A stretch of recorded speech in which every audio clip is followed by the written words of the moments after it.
আসসালামু আলাইকুম সুপ্রিয় দর্শক, চলে আসলাম আগামীকাল 6 মে বুধবার এই মুহূর্তে পাওয়া ঝড় বৃষ্টি, নিম্নচাপ, কালবৈশাখী ঝড়, ভারী বৃষ্টি, বজ্র বৃষ্টি, বন্যা ও ঘূর্ণিঝড়ের আবহাওয়ার নতুন আপডেট নিয়ে।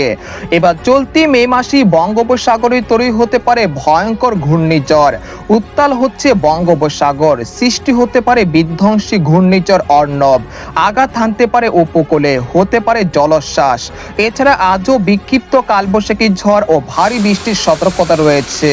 টানা ভারী বৃষ্টিতে উত্তরে সৃষ্টি হয়েছে বন্যা, প্লাবিত হয়েছে হাজারো একর ফসলের জমির ক্ষেত। ইতিমধ্যে আবহাওয়া দপ্তর থেকে জারি করা হয়েছে বিশেষ সতর্কবার্তা। এছাড়া আর কিছুক্ষণের মধ্যেই ঢাকা, খুলনা, বরিশাল, চট্টগ্রাম, ময়মনসিংহ, সিলেট, ভারতের ত্রিপুরা রাজ্যে 2-1টি জেলাতে বিক্ষিপ্ত আকারে বৃষ্টি বা বজ্রসহ কালবৈশাখী ঝড়ের সতর্কতা রয়েছে। তো আজ 5 মে মঙ্গলবার এবং আগামীকাল 6 মে বুধবার কেমন থাকতে পারে আগামী 24 থেকে 48 ঘন্টার আবহাওয়া বাংলাদেশ থেকে শুরু করে ভারতের পশ্চিমবঙ্গ, আসাম, মেঘালয়, উত্তর থেকে ত্রিপুরা রাজ্যে আগামী 24 থেকে 48 ঘন্টার মধ্যে কোন কোন জেলাগুলোতে বিক্ষিপ্ত আকারে বৃষ্টি বা বজ্রসহ কালবৈশাখী ঝড়ের সতর্কতা রয়েছে। এছাড়া আগামী 10 দিনে কোন কোন জেলাগুলোতে অতি ভারী বৃষ্টিপাতের সম্ভাবনা রয়েছে কিনা এবং বঙ্গোপসাগরের যে সৃষ্টি হতে পারে ঘূর্ণিঝড়, সেই ঘূর্ণিঝড় কোন উপকূলে আশ্রয় পড়তে পারে। তো এই বিষয়ে কি বলছে আজকের আবহাওয়া রিপোর্টে জানিয়ে দেবো। সম্পূর্ণ বিস্তারিত ভিডিওতে সঙ্গে থাকুন। আর আপনি কোন জেলা থেকে এই গুরুত্বপূর্ণ আমাদের আবহাওয়ার খবরটি দেখছেন অবশ্যই কমেন্ট করে জানিয়ে দিবেন। আর সবার আগে সবার প্রথম সঠিক আবহাওয়ার খবর জানতে আমার চ্যানেলটিকে সাবস্ক্রাইব করে রাখুন। এবার জেনে নেওয়া যাক এক নজরে। বন্ধুরা, পর আমরা সরাসরি ইউরোপিয়ান জিএফএস এর যে পূর্বাভাস রয়েছে সেখান থেকে দেখতে পাচ্ছেন যে 11 মে সোমবার সরাসরি দেখা যাচ্ছে যে একটি সার্কুলেশন তৈরি হতে পারে। একই সঙ্গে বঙ্গোপসাগর বেশ উত্তাল হয়ে যেতে পারে, যেটা 11 মে বুধবার রাতের দিকে দেখা যাচ্ছে এটা আরো শক্তি সঞ্চয় করে নিম্নচাপে পরিণত হতে পারে। তারপর 12 থেকে 13 মে এটি প্রবল শক্তিশালী ঘূর্ণিঝড়ে রূপান্তরিত হতে পারে। তারপর 14 তারিখ এটা আরো শক্তি সঞ্চয় করে ভারতের ওড়িশা রাজ্য থেকে তামিলনাড়ু যে কোনো উপকূলে আঘাত হানার সম্ভাবনা রয়েছে। এর প্রভাবে বাংলাদেশ এবং পশ্চিমবঙ্গের একাধিক জেলাতে আগামী 15 মের মধ্যে বৃষ্টি এবং ভারী বৃষ্টিপাতের সতর্কতা রয়েছে। যেহেতু এটি একটি মডেলের পূর্বাভাস, তো এটা পরিবর্তন হতে পারে, তাই আতঙ্কিত না হয়ে সতর্ক থাকাটাই অবশ্যই জরুরি। এই মুহূর্তে আপনাদেরকে আরেকটি মডেলের পূর্বাভাস দেখানোর চেষ্টা করছি, ECMWF এর পূর্বাভাস। সেখান থেকে দেখা যাচ্ছে যে আগামী 13 থেকে 14 মে বঙ্গোপসাগর একেবারে স্বাভাবিক থাকতে পারে, তবে কিছুটা উত্তাল থাকতে পারে। তবে ঘূর্ণিঝড় এবং নিম্নচাপের আশঙ্কা দেখা যাচ্ছে না। তবে এটা কি আদৌ কি ঘূর্ণিঝড় রূপ নিতে পারে, তো এই বিষয়ে এখনো নিশ্চিতভাবে বলা যাচ্ছে না। তো আজকের আবহাওয়া পরিস্থিতি কি রকম থাকতে পারে, তো আপনারা দেখতে পাচ্ছেন যে বর্তমানে দেশের আকাশ অধিকাংশ জেলাতে আংশিক মেঘলা থেকে মেঘাচ্ছন্ন রয়েছে। এছাড়া রাজধানী ঢাকা, কাপাসিয়া, কিশোরগঞ্জ, নরসিংদী এই অঞ্চলের 2-1টি জেলাতে বিক্ষিপ্ত আকারে বৃষ্টি বা বজ্রসহ বৃষ্টিপাত চলছে এই মুহূর্তে। তাছাড়া মাদারীপুর, ফরিদপুর, বরিশাল, লোহাগাড়া, সাতক্ষীরা, খুলনা, তারপর রয়েছে কুমিল্লা, নোয়াখালী এই অঞ্চলের 2-1টি জেলাতে বিক্ষিপ্ত আকারে বৃষ্টি বা বজ্রসহ বৃষ্টিপাতের সম্ভাবনা রয়েছে আর কিছুক্ষণের মধ্যে। এছাড়া খাগড়াছড়ি, রাঙ্গামাটি, বিলাইছড়ি, চট্টগ্রাম, সন্দ্বীপ, হাতিয়া, তারপর রয়েছে বরিশাল, ভোলা এই অঞ্চলের 2-1টি জেলাতে আর কিছুক্ষণের মধ্যে বৃষ্টি বা বজ্রসহ বৃষ্টিপাতের সতর্কতা রয়েছে। এছাড়া আজ দেশের অধিকাংশ জেলার আকাশে অনেকটা পরিষ্কার থাকতে পারে, সেরকম ভারী থেকে অতি ভারী বৃষ্টিপাতের সম্ভাবনা খুবই কম রয়েছে।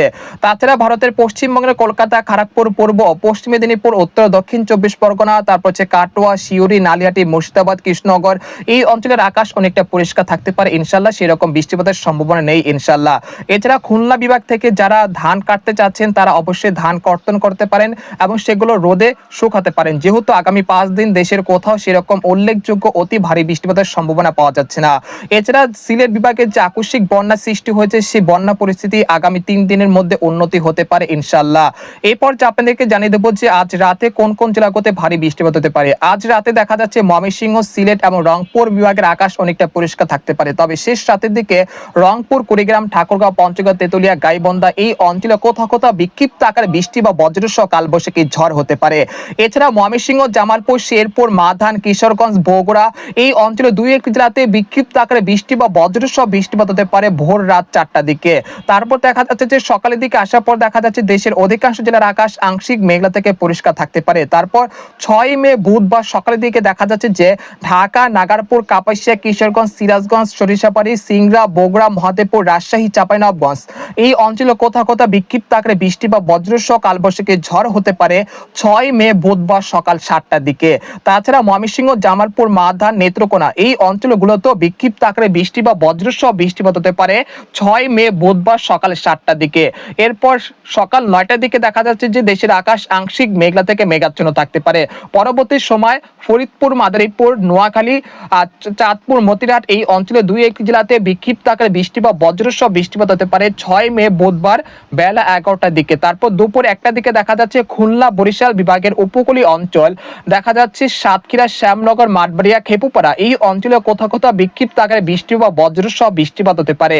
এছাড়া কলকাতা, কলাঘাট, খড়গপুর, হলদিবাড়ি, পূর্ব ও পশ্চিম মেদিনীপুর, উত্তর ও দক্ষিণ 24 পরগনা এই অঞ্চলে 2-1 জেলাতেও বৃষ্টি বা বজ্রসহ বৃষ্টিপাত হতে পারে 6 মে বুধবার দুপুর 1টার দিকে।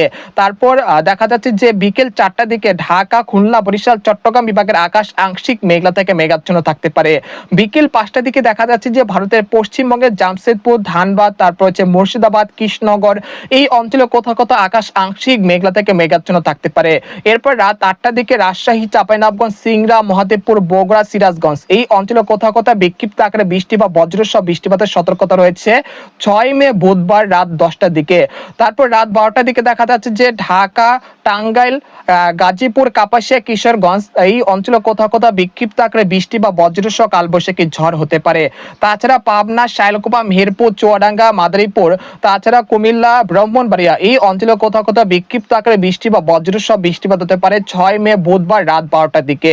তারপর দেখা যাচ্ছে যে 7 মে বৃহস্পতিবার সকালের দিকে দেখা যাচ্ছে যে পাবনা, কুষ্টিয়া, নাটোর, রাজশাহী, নাগারপুর, সিরাজগঞ্জ, তারপর হচ্ছে কাপাসিয়া, কিশোরগঞ্জ, রাজধানী ঢাকা, ফরিদপুর এই অঞ্চলে কোথাও কোথাও বিক্ষিপ্ত আকারে বৃষ্টি বা বজ্রসহ বৃষ্টিপাত হতে পারে 7 মে বৃহস্পতিবার ভোর 5টার দিকে। তারপর দেখা যাচ্ছে যে সকাল 7টার দিকে খুলনা, বরিশাল, চট্টগ্রাম, ঢাকা বিভাগের অধিকাংশ জেলার আকাশ মেঘলা থেকে মেঘাচ্ছন্ন থাকতে পারে। একই সঙ্গে গুড়ি গুড়ি বৃষ্টি বা বজ্রসহ কালবৈশাখী ঝড়ের সতর্কতা রয়েছে দেশের উপকূলীয় অঞ্চলগুলোতে 7 মে বৃহস্পতিবার। তারপর 8 মে শুক্রবার দেশের আকাশ অধিকাংশ জেলাতে অনেকটা পরিষ্কার থাকতে পারে, সেরকম বৃষ্টিপাতের সম্ভাবনা না থাকলেও রংপুর বিভাগের 2-1 জেলাতে খুব সামান্য বৃষ্টি বা বজ্রসহ কালবৈশাখী ঝড় হতে পারে। এরপর বিকেল বা সন্ধ্যার দিকে ঢাকা, খুলনা, বরিশাল বিভাগের 2-1 জেলাতে বিক্ষিপ্ত আকারে বৃষ্টি বা বজ্রসহ কালবৈশাখী ঝড়ের সম্ভাবনা রয়েছে। তারপর 9 থেকে 10 তারিখ আবহাওয়া পরিস্থিতি অনেকটা স্বাভাবিক থাকতে পারে। এরপর যে আপনাদেরকে আরেকটি মডেলে পূর্বাভাস দেখানোর চেষ্টা করছি। আমরা সরাসরি দেখতে পাচ্ছি যে আগামী 5 দিন রাজশাহী, রংপুর, ময়মনসিংহ, ঢাকা বিভাগের সবকটি জেলাতে প্রায় 30 থেকে 35 মিলিমিটার পর্যন্ত হালকা থেকে মাঝারি ধরনের বৃষ্টি বা বজ্রসহ বৃষ্টিপাত হতে পারে।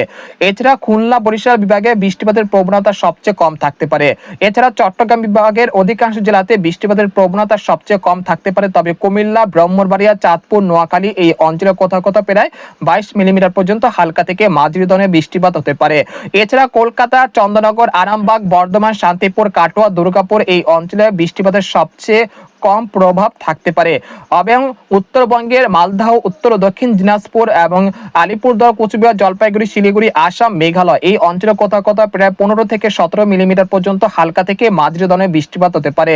পরবর্তী 10 দিনে দেখা যাচ্ছে রংপুর, রাজশাহী, ময়মনসিংহ, সিলেট, ঢাকা বিভাগের কোথাও কোথাও প্রায় 70 থেকে 80 মিলিমিটার পর্যন্ত মাঝারি থেকে ভারী বৃষ্টিপাতের সতর্কতা রয়েছে এবং বঙ্গোপসাগর স্বাভাবিক থাকতে পারে। তবে আপনাদেরকে যে বঙ্গোপসাগর যে ঘূর্ণিঝড় সৃষ্টি হতে পারে সে আপনাদেরকে পরবর্তীতে ধারণা দেওয়ার চেষ্টা করব এবং সেই তথ্য জানতে আমাদের পরবর্তী ভিডিওটি দেখার জন্য অনুরোধ রইল। তো আজকের খবর এখানে শেষ করতে চাচ্ছি। সবাই ভালো থাকবেন, সুস্থ থাকবেন আর ভিডিওটি ভালো লাগলে আমাদের চ্যানেলটিকে সাবস্ক্রাইব করে রাখুন।